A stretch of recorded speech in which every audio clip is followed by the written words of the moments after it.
Salve, galera! E aí, tudo bom? Estamos aqui mais uma vez para falar de um tema que eu acho super bacana, chamado hiperventilação e ansiedade. Por acaso você sabe o que é hiperventilação? Mas alto lá, peraí rapidinho. Não esqueça, dá uma curtida, compartilha, se inscreve no canal, velho. Dá uma força pra gente aí, beleza? Para que esse trabalho atinja mais pessoas, ok? Mas vamos lá. Deixa eu te falar o que é hiperventilação. Sinônimo de respiração forçada. É isso. É um sinônimo de respiração forçada. É como se teu corpo respondesse de forma muito sensível à alta pressão de CO2. Então, galera, existe uma relação bidirecional entre, por exemplo, a ansiedade e a hiperventilação.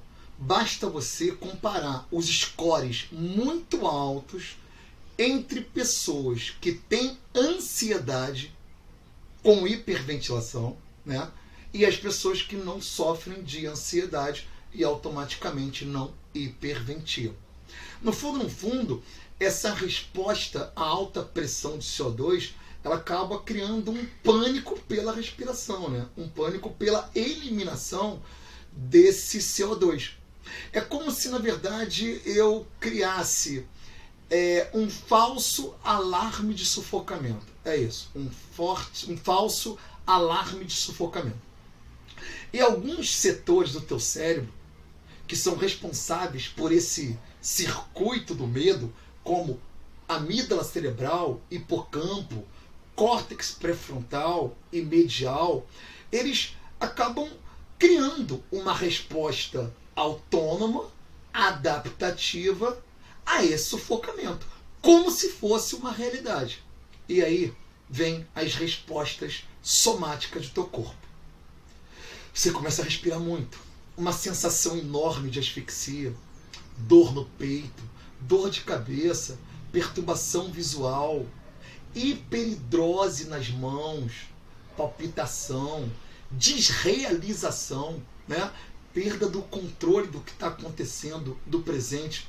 Galera, é um sentimento de catástrofe absoluta. É o medo de algo que não aconteceu de forma muito explosiva. É a catastrofização do imaginário, do que ainda não aconteceu. É muito ruim, é muito ruim. A parte muito importante desse nosso encontro é a gente entender uma base física, uma base química para isso. Não sei se isso dá um alento, mas entender um pouco do que está acontecendo, de repente te ajudaria a manejar. Manejar, muitas vezes, vai depender de um pedido de ajuda, de uma escuta de alguém próximo, de um terapeuta, de um médico. Mas que você sempre entenda que o sofrimento nunca é individual. O sofrimento, ele é coletivo. Todos sofrem. Todos passam por isso. Buscar entendimento nisso e ajuda para quem puder te escutar, cara, é fundamental. Sem o medo do julgamento, sem o medo da aprovação do outro, sem a culpa que se carrega muitas vezes nesse momento. E outro ponto muito importante é sempre entender que isso passa. E passa mesmo. Vamos lá, vamos bater um papo. Deixa eu diminuir aqui a minha carinha. Eu preparei um cenário aqui para você, tá vendo? Esse cenário eu coloquei como título a hiperventilação e a ansiedade. Bom, galerinha, o primeiro passo é a gente entender isso aqui, ó. Olha só, as razões que levam particularmente à ansiedade, né? Que levam à hiperventilação, desculpa. Ansiedade, pânico, a apneia, né? Pelo sono ou pelo mergulho, a obesidade, a asma, lesões no bulbo, drogas, desordem de somatização. É quando a gente imagina que de repente uma doença ou a imaginação de um problema ou de uma doença pudesse criar algum fator facilitador numa relação, né? pode ser causado também por obstrução das vias aéreas superiores e algumas síndromes, né, como a síndrome de Guillain-Barré. Bom, pessoal, aqui nós temos algumas razões, né, para hiperventilação, mas claro, de pano de fundo, a gente trabalha com a ansiedade, que foi o que eu escolhi. Galera, eu estou aqui com um desenhozinho, né, eu acho que vocês estão vendo. Deixa eu diminuir um pouco mais aqui a minha carinha, né? Vou colocar aqui no cantinho e perceba que eu estou aqui com uma parte do meu tronco cerebral. Bulbo, uma área quimiosensível, né? E a ponte. Bom, vamos ver o que está acontecendo aqui, galera. Vamos lá. Olha só.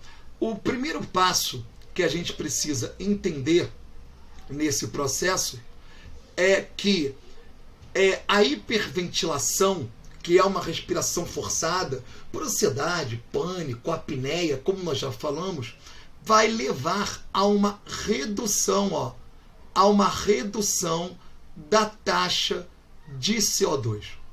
Isso é a primeira coisa que nós temos que imaginar. Galerinha, se eu estou reduzindo a minha taxa de CO2, vamos imaginar que eu também vou reduzir a minha taxa de ácido carbônico. Bom, Sóstenes, o que seria o ácido carbônico? Seria nada mais, nada menos que CO2 mais água. Beleza? Isso é o meu ácido carbônico. Mas veja lá, pessoal, no momento que eu estou te mostrando que eu reduzir a minha taxa de ácido carbônico, minha taxa de CO2, e automaticamente reduzir minha taxa de ácido carbônico, eu acho que fica claro para você que quanto menos ácido carbônico eu tiver, automaticamente menos hidrogênios livres eu vou ter. Quanto menos hidrogênios livre eu tiver, maior vai ser o meu pH. Mas, Sóstenes, qual é o pH normal do nosso sangue? Então, galera, o pH normal do nosso sangue circula entre 7,35 e 7,45, mais ou menos 7,4, né? Conforme o pH vai aumentando, isso vai chegando, está aumentando, 7,6, tá vendo? Já está completamente fora do normal. Gente, lembra, a hiperventilação é como se fosse, pensa no avião, eu estou reduzindo o CO2 e automaticamente aumentando o pH. Quanto menos CO2, menos ácido carbônico, maior o meu pH. Bom, muito bem. Entendido essa alteração de pH, a gente, na química, vai estabelecer um nome para esse aumento de pH. Nós vamos chamar isso de alcalose. Alcalose respiratória, tá? Porque existe também a alcalose metabólica. Essa alcalose respiratória, que é justamente o aumento do pH, vai fazer com que áreas quimiosensíveis do bulbo sejam ativadas. Ok? No momento que essas áreas quimiosensíveis são ativadas, eu preciso criar uma resposta.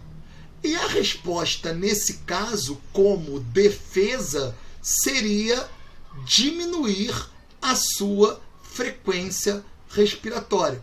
Diminuir a frequência respiratória teria que objetivo, Sóstenes? Bom, diminuir a frequência respiratória teria como objetivo, aumentar a retenção de CO2. Aumentando a retenção de CO2. Se eu estou aumentando a retenção de CO2, concorda comigo que eu estou aumentando um pouco a minha taxa de ácido carbônico. Se eu estou aumentando a minha taxa de ácido carbônico, eu estou aumentando a minha taxa de hidrogênios, a minha concentração. E isso vai reduzir o meu pH até o valor normal de 7,4. Esse seria justamente o meu objetivo. Se por acaso eu estou respirando muito forte, né, por algum gatilho que me levou à ansiedade, eu preciso reduzir minha frequência respiratória, reter mais CO2, aumentar o ácido carbônico e o hidrogênio para reduzir o meu pH até 7,4, que seria justamente o meu valor normal, ó, 7,4, que é justamente o meu valor normal.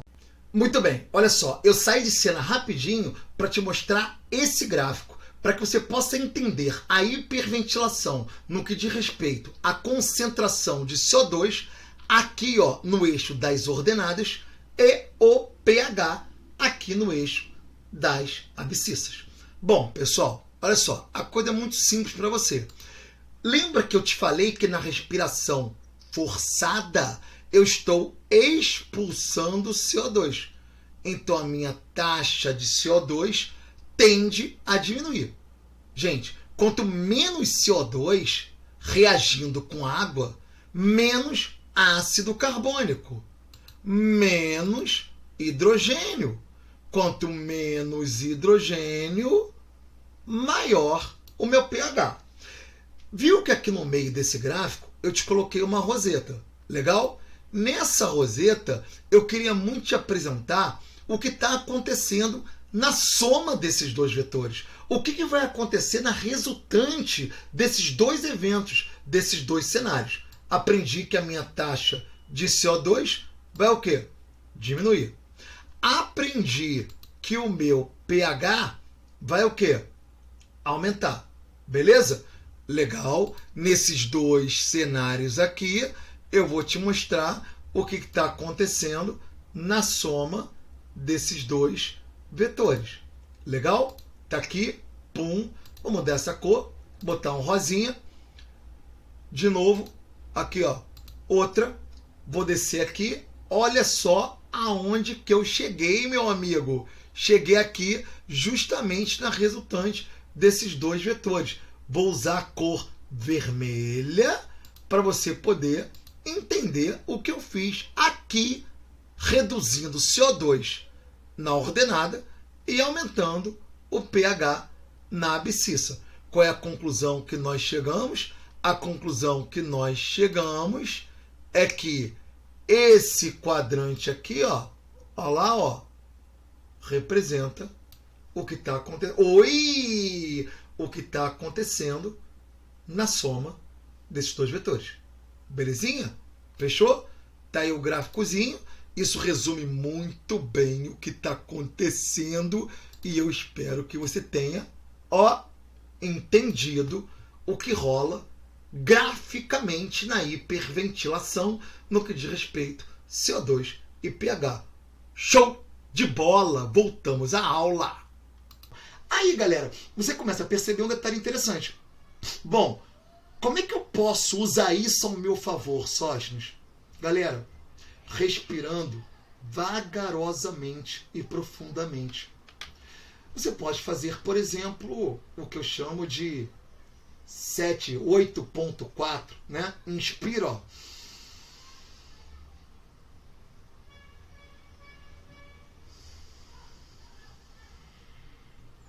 Não forte, tá, gente?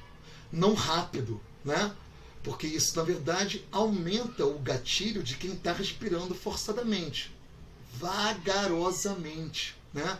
Inspira profundamente, contando até 8 e solta devagar, né? Como se fosse assim, ó. 8, 4 ou 6, da forma que você achar melhor.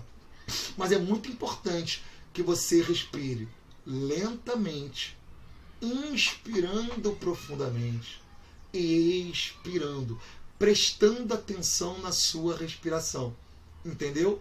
Isso automaticamente faria com que você respirasse mais calmamente, fazendo com que teu cérebro entenda esse padrão e acabe desmobilizando o que te levou àquele momento.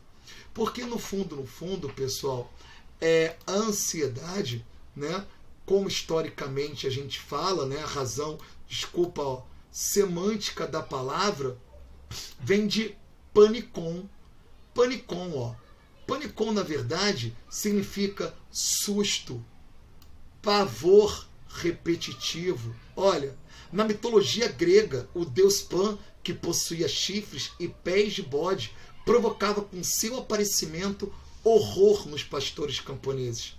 Dessa forma, a palavra tem na nossa língua o significado de medo ou pavor violento e repetitivo, crônico.